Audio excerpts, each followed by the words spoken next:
Hi, I'm Mr. Miyagi, and this is Mr. Miyagi's Workshop.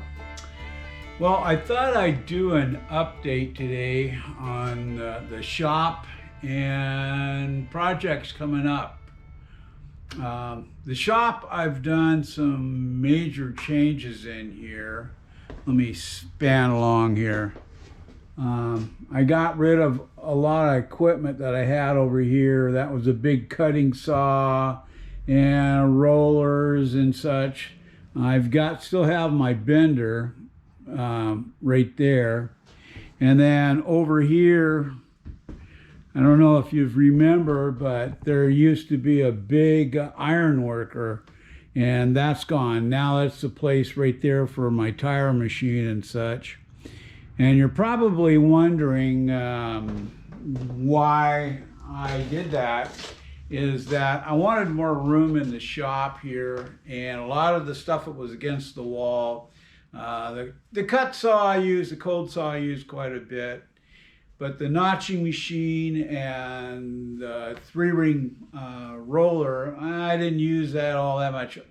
Every once in a while I do a single down tube, but I can do that with heat or whatever here in the shop, so I don't really need that machine. This is all left over from when I had my marine business for building boat rails and radar towers and that kind of thing.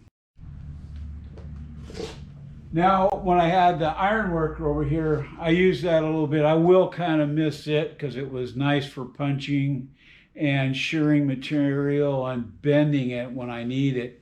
But I've got a nice little, right in this area, that red thing there is my 50-ton press. And then over here, that little item right there is for making it electric over hydraulic. So it's foot operated.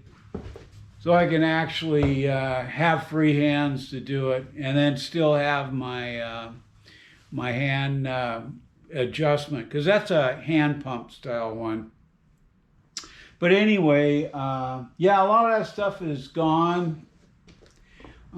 I'm going to replace it with smaller, easier to move items and such.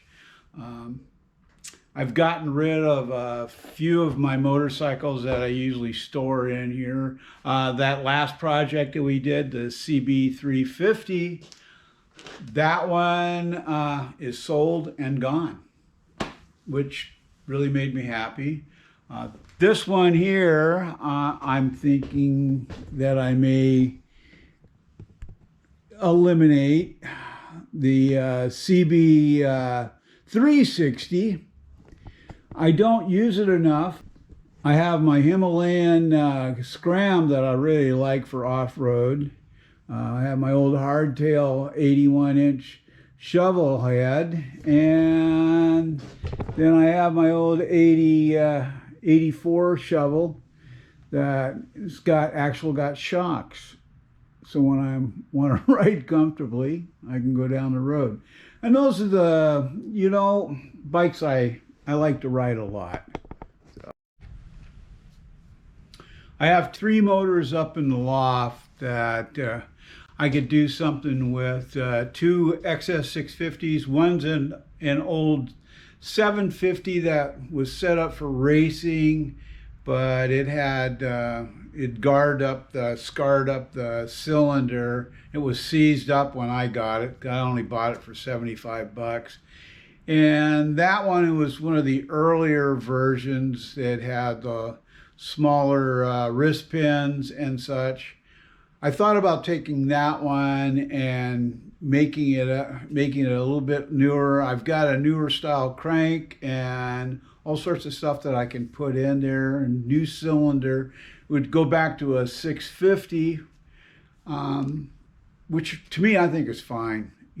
They run great. I have another XS650 motor up there that I pulled out of a running bike and then built another motor and put in it.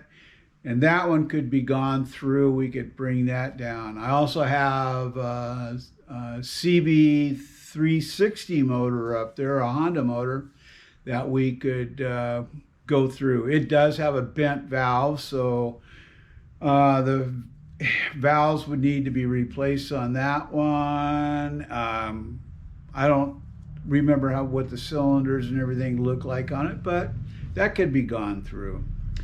The Harley that I went through, I built up. I've got an old shovel head motor here, right here on the bench. That's a 96 inch, and that leaves today. The owner's coming by to pick it up. I'm not sure what I'm going to build in here coming up, but I do have a trip down to Utah. It's coming up. I'm leaving this coming Friday, but I'm going to Spokane to the Spokane Motorcycle Show. I want to check it out. They're having a swap meet, so see what kind of special stuff I can find there. Then I'm going down to, from there, I'm driving down to Boise, Idaho to see my friend Bobby Dog down there. We're going to do a filming of installing a kickstart and a Buell that he's got. Now, the Buell is kind of like the Sportster in a sense, but it uses a lot of the same components and stuff. So this ought to be an interesting filming. We'll get that going and see how well this kickstart deals. And then from there I'm going to Utah, and I'll be filming that on the way. But what I'm hoping to do is film that episode down there of doing the kickstart, and then get that out, somehow find Wi-Fi, and I'm taking my computer with me so that I can actually do that and put something together. And then I'm going down, and then I'll be doing some of the filming of the trip down to Utah and to the Matt's off-road games down there in Hurricane, Utah, which this is my third year of going. I really enjoy myself down there. I get a KOA cabin and live like a king in a sense. So that's basically the update of what's going on with the shop and what I'm kind of planning. But if you people have any suggestions out there, it'd be great to hear from you. Something maybe I haven't touched on or I haven't done for a while or whatever. Like I said, I'm thinking about getting back into doing a couple of XS650 motors, maybe doing some tricked out stuff on those two motors. I've talked about doing a hardtail frame for the XS650s and showing you how I build those. Whether you can add a hardtail to a frame. Now, I don't have a frame in the shop here. If I happen to have one with a title, which would be nice, I would show you how to hardtail that out.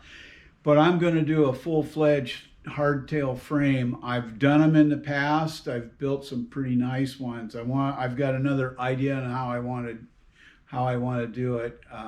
I'd love to run a little Springer front end on one, so we'll see how it all goes. But so if there's any comments or questions, you can put them in the comments section below, or you can send them to my email address at tmiyagi@hotmail.com. And if you've liked this episode, please like, share, and subscribe. And don't forget that ringy-dingy button over there for the next episode coming up. So this is Mr. Miyagi saying, you be safe out there, and I hope to see you on the road. Ciao.